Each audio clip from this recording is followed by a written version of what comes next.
আব্দুল্লাহ ইবনে উমর রাদিয়াল্লাহু তাআলা আনহু বলেন, সালাসাতুন কাদ হারামাল্লাহু আলাইহিমুল জান্নাহ।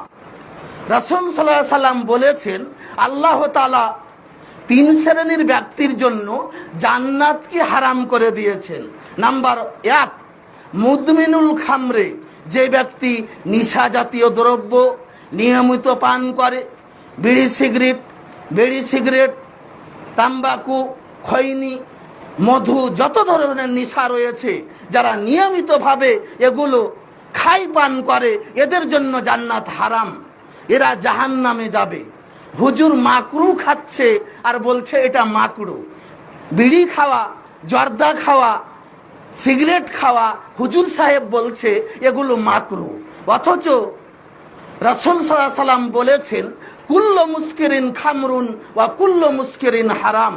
প্রত্যেক নেশা জাতীয় দ্রব্য সেগুলো হচ্ছে মদ, এবং প্রত্যেক নেশা জাতীয় দ্রব্য এগুলো হচ্ছে হারাম। হাদিস সহিহ মুসলিম। আবার জাবের রাদিয়াল্লাহু তাআলা আনহু বলছেন, রাসূল সাল্লাল্লাহু আলাইহি সাল্লাম বলেছেন, মা আসকারা কাসিরুহু ফাকালিলুহু হারামুন। যেই ব্যক্তি কোনো বেশি খেলে তার নেশা হয়, সেই জিনিসের অল্প পরিমাণ খাওয়া হারাম। তাহলে হুজুর বলছে জর্দা খাওয়া মাকরু, এই হুজুর ইসলামকে বিকৃত করছে, এ কথাই ঠিক। আমরা বলছিলাম যে তিন শ্রেণীর মানুষের জন্য জান্নাত হারাম। 1 নাম্বার, যে ব্যক্তি নেশা জাতীয় দ্রব্য পান করে। নাম্বার 2, ওয়াল আক্কু, পিতামাতার অবাধ্য ব্যক্তি, এর জন্য জান্নাত হারাম।